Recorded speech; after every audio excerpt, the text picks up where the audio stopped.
I Mohammad জগত উজালাও, I Mohammad জগত উজালাও। কমলে আলা তোমারি নাম,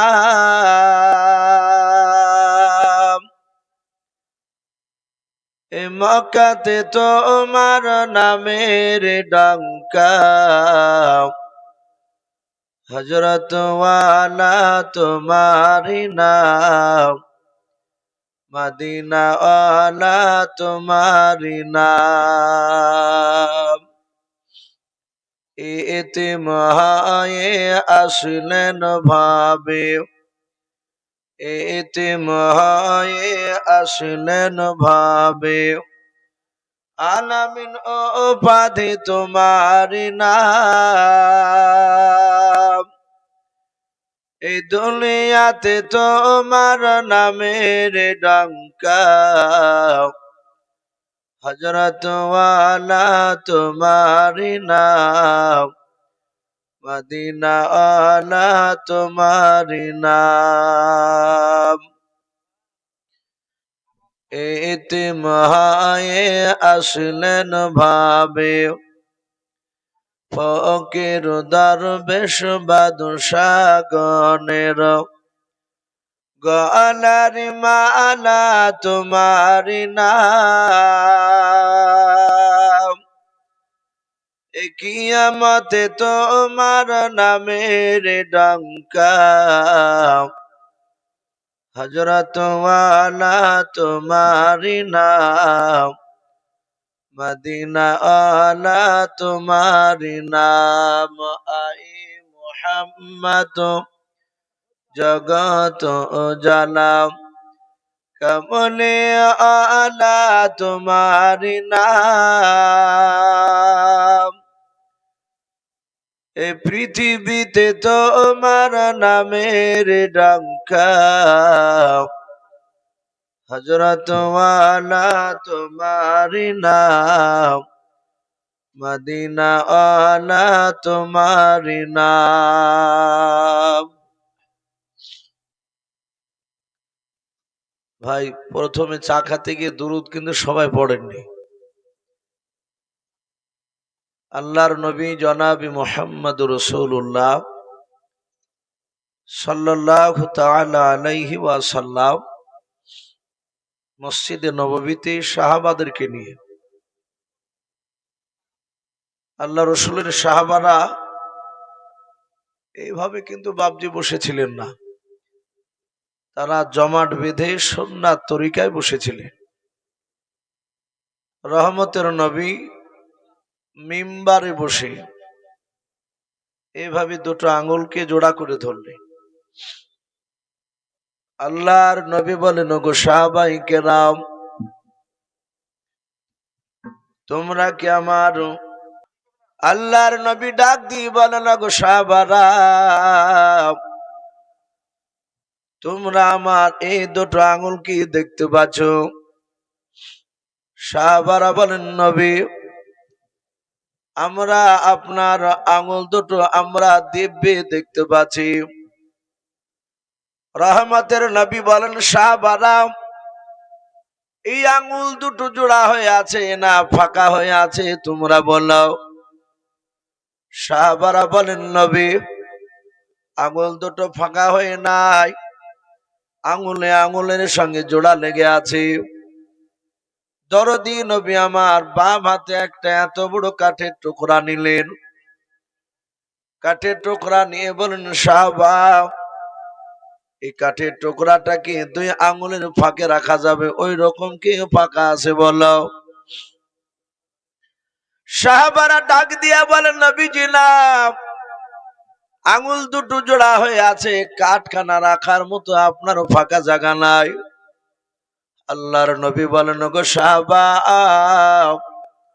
কিয়ামতের ময়দানে একটা দল আমার সঙ্গে, তারা একেবারে কাছাকাছি থাকবে। সাহাবা ডাক দিয়ে বলেন, নবী গো, তারা কারা?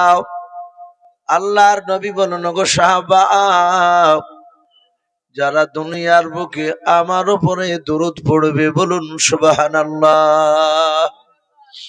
যারা দরুদ বেশি পড়বে তারা কিয়ামতের ময়দানে আমার সঙ্গে এই আঙ্গুল যেমন লাগিয়েছে জোড়া হয়ে ওই রকম কাছাকাছি থাকবে। তাই ভাই আমরা সকলেই, রাত্রি তো শেষের দিকে, নবী বলেছেন যত রাত্রি হয় তত আল্লাহ রহমতের দরজা খুলে যায়। শুধু তাই নয়, নবী আরো বলেন আল্লাহ অপর থেকে একেবারে নিচু আসমানে নেমে আসে, এসে বলেন ওগো বান্দা বান্দি আমার কাছে চাও, আমি আল্লাহ তোমাদেরকে দেওয়ার জন্য নিচে নেমে এসেছি। ভাই আরেকবার আমরা মহাব্বতে দুরুদে ইব্রাহিমটা পড়ে নি। আল্লাহুম্মা সাল্লি আলা মুহাম্মাদি ওয়া আলা আলি মুহাম্মাদ কামা সাল্লাইতা আলা ইব্রাহিম ওয়া আলা আলি ইব্রাহিম ইন্নাকা হামিদুম মাজিদ। আল্লাহুম্মা বারিক আলা মুহাম্মাদি ওয়া আলা আলি মুহাম্মাদ কামা বারাকতা আলা ইব্রাহিম ওয়া আলা আলি ইব্রাহিম ইন্নাকা হামিদ মাজিদ। সাল্লাল্লাহু তাআলা আলাইহি ওয়াসাল্লাম। শ্রদ্ধেয় জনাব, আজকের বর্তমান বাবজি এখন যিনি স্টেজে সভাপতি হয়ে বসে আছে, আমি তাকে লক্ষ্য করে বলছি, যিনি বিজ্ঞাপিত সভাপতি আমার মনে হয় উনি স্টেজে নাই। আছে গো? উনি নেই। যাই হোক, উনি চলে গিয়েছেন। আর প্রায় জায়গাতে দেখা যায় বিজ্ঞাপিত সভাপতি সাহেব খুব বেশি বেশি থাকলে রাত্রি 8টা-9টার পর পালিয়ে যায় যে কোনো কায়দা করে। তাহলে বর্তমান যিনি এখন নির্বাচিত যোগ্যতম, যেনাকে সভাপতি সাহেব বানানো হয়েছে, সেই সম্মানিত সভাপতি মহাশয় ও সম্মানিত আমন্ত্রিত ওলামায়ে কেরাম ও আমার সম্মুখের শ্রদ্ধেয় বয়োজ্যেষ্ঠ বাবা জীবনেরা, আমার সমবয়স্ক যুবক ভাইয়েরা, পর্দার আড়ালের মা বোনেরা, সকলকে জানাই আমার বুক ভরা ভালোবাসা সালাম। আসসালামু আলাইকুম ওয়া রাহমাতুল্লাহি ওয়া বারাকাতুহু। আলহামদুলিল্লাহ, সমস্ত প্রশংসা সে মহান রব্বুল আলামিনের জন্য, যে মহান রব্বুল আলামিন আমাদেরকে বড় ভালোবেসে রহম করে কাউকে বাবজি মাগরিবের পর, কাউকে আসর থেকে, কাউকে এশার থেকে, এশার পর থেকে নিয়ে এখন প্রায় 3টা বাবজি পার হয়ে গেল রাত্রি। এতক্ষণ পর্যন্ত তার দিনী মজলিসে, তার মহাব্বতে নবীজির মাদ্রাসায় আমাদেরকে এখনো বসে রেখেছেন, আমরা বসে থাকতে পেরেছি। অনেক মানুষের পায়ের যন্ত্রণা, অনেক মানুষের মাজার যন্ত্রণা, অনেকে বাবজি বসতে পারেনি।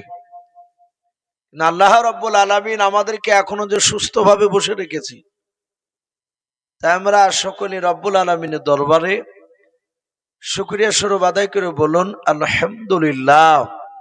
একটু সবাই বলুন আলহামদুলিল্লাহ।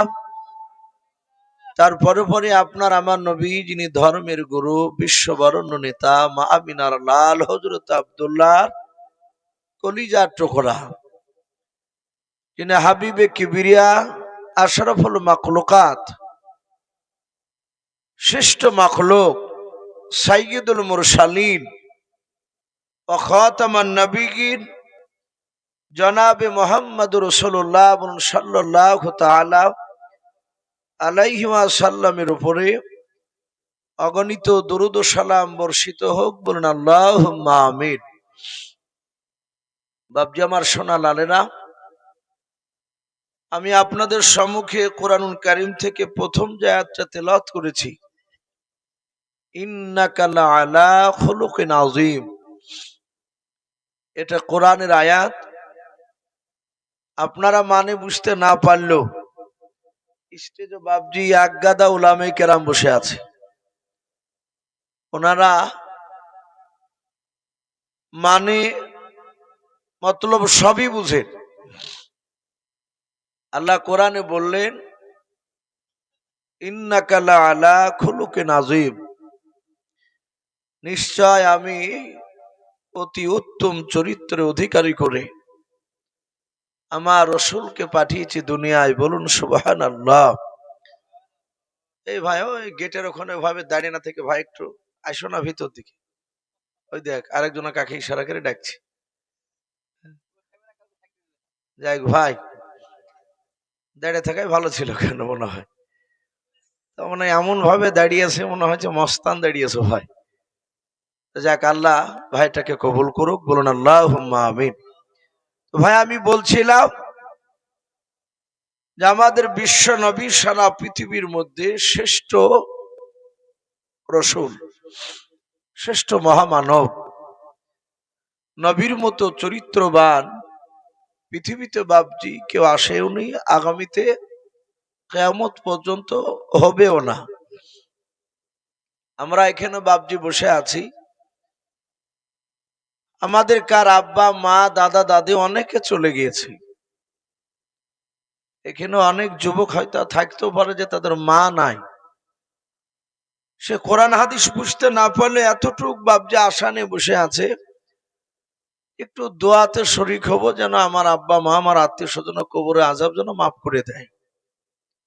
এখন যারা বসে আছেন আপনারা বেশিরভাগ লোক তারা দোয়ার আশাতেই বসে আছে। ও আমার মা বোনেরা যারা আছে তারা দোয়ার আশায়। আমরা জানি সেই নবী দুনিয়ার বুকে বাবজি 63 বছর বেঁচে ছিলেন। দিনের মেহনত মাত্র 23 বছর বাবজি দিয়েছেন। নবীজি আমাদের কাছে এমন কোন কাজ ভারী করে চাপে দেয়নি যেটা আমাদের আমল করতে পালন করতে কষ্ট হয়। আমরা করি না ইচ্ছাকৃত তাই। নামাজ একটা দুর্বল মানুষ দেখেন মাজা ষাট হয় না, মাজাটা নিচু করে, যাকে মাজা পড়া বলি আমরা, কুকুরি করে দেখেন লাঠিখানা হাতে করে নিয়ে এই প্রচন্ড শীতের রাত্রিতে বাড়ি থেকে না হলে প্রায় 20-22 খান ঘরের পরে মসজিদ, আমরা রাস্তা দিয়ে যখন বাড়ি যাই জালসা করে অনেক জায়গার বিভিন্ন রকমের বাবজি মানুষ দেখতে পাওয়া যায়। দেখা যায় টুকটুক টুকটুক করে সে মসজিদে যাচ্ছে নামাজ পড়তে। সেটা যদি ভারী হতো তাহলে ওই বৃদ্ধ লোকটা যেতে পারত না। কিন্তু আমরা যুবক যারা আছি তারা ভাবছি আমরা সেটা হয়তো আমল করি নাই, আমাদেরকে বিশাল ভারী মনে হয়। বাবজি আমরা এমন একজন নবীকে পেয়েছি যে নবীজি উম্মাদেরকে যেটা করতে বলেছে সেটা নবীজি আগে আমল করেছেন, তারপরে পৃথিবীর উম্মাদদেরকে উম্মাতিকে বাবজি করার হুকুম দিয়েছে। কথা ঠিক না বেঠিক বলুন? এরকম অনেক রয়েছে, নবী আগে আমল করেছেন তারপরে বলেছেন। নবী যেটা আমল করে নাই সেটা বাবজি উম্মাদকে বলে নাই। আল্লাহর নবীজির জামানায় একজন মহিলা 6 থেকে 7 বছরের কলিজা টুকরা বাচ্চাকে নিয়ে আল্লাহর নবীজির দরবারে চলে গেল। আল্লাহর নবীর কাছে গিয়ে মেয়েটা সালাম দিলেন, আসসালামু আলাইকা ইয়া রাসূলুল্লাহ ইয়া হাবিবাল্লাহ। আল্লাহর নবী সালামের উত্তরখানা দিয়ে দিলেন। নবী বললেন, মা আপনি কেন আমার দরবারে এসেছেন বলেন? রহমতের নবী ডাক দিয়ে বলেন, মা আগো আল্লাহর নবীজি। সঙ্গে সঙ্গে মেয়েটাকে যখন বললেন, মা আপনি কেন এসেছেন, মেয়েটা ডাক দিয়ে বলেছিল, ও আল্লাহর নবীজি, আমার এই কলিজার টুকরা ছেলেটাও অত্যন্ত মিষ্টিকে বেশি ভালোবাসে, পছন্দ করে, বেশি মিষ্টি খায়। আমাদের মানুষের মধ্যে দেখবেন বাবা রুচি সবারই এক নাই, কেউ মিষ্টি খেতে ভালোবাসে, আবার কেউ ঝাল খেতে ভালোবাসে।